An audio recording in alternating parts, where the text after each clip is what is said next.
It was just amazing how well organized it was. Everybody seemed to have known what the mission was that we were supposed to be there for. Dr. Thelma Gibson was a rising sophomore at Benedict College on August 28, 1963.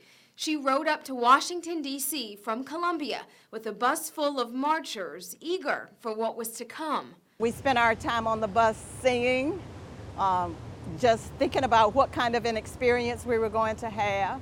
Tried to get in as much sleep as we could on the bus, but I don't think any of us slept that much. She got off the bus, grabbed a sign, and joined thousands on the National Mall to march for equality and hear from Dr. Martin Luther King, Jr. Those who hoped that the Negro needed to blow off steam and will now be content will have a rude awakening if the nation returns to business as usual. Martin Luther King, Jr. was an extraordinary individual.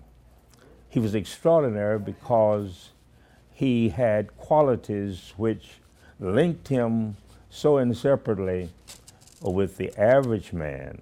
Bishop Frederick James, a leader in the AME Church, says he marched with Dr. King several times and stood behind him on the steps of the Lincoln Memorial 50 years ago.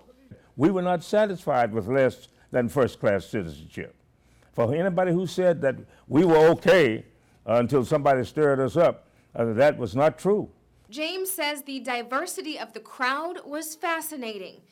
Young people were there, seniors were there, middle ages were there, Christians were there, Jews were there, Muslims were there, atheists were there, rich people were there, poor people were there, people in between rich and poor were there. All gathered to demand desegregation, equal access to jobs, voting rights, and most of all, respect. We didn't want anybody to give us a handout or whatever. We wanted to be able to be treated the same and to earn our way. We had faith, and we still have faith, and we still love America.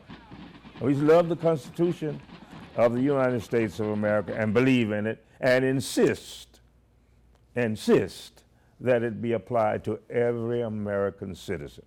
James, Gibson, and thousands of others say they were changed by the songs, the atmosphere, and the words charged to everyone in the crowd. Go back to Mississippi. Go back to Alabama. Go back to South Carolina. Go back to Georgia. Go back to Louisiana. Go back to the slums and ghettos of our northern cities, knowing that somehow this situation can and will be changed.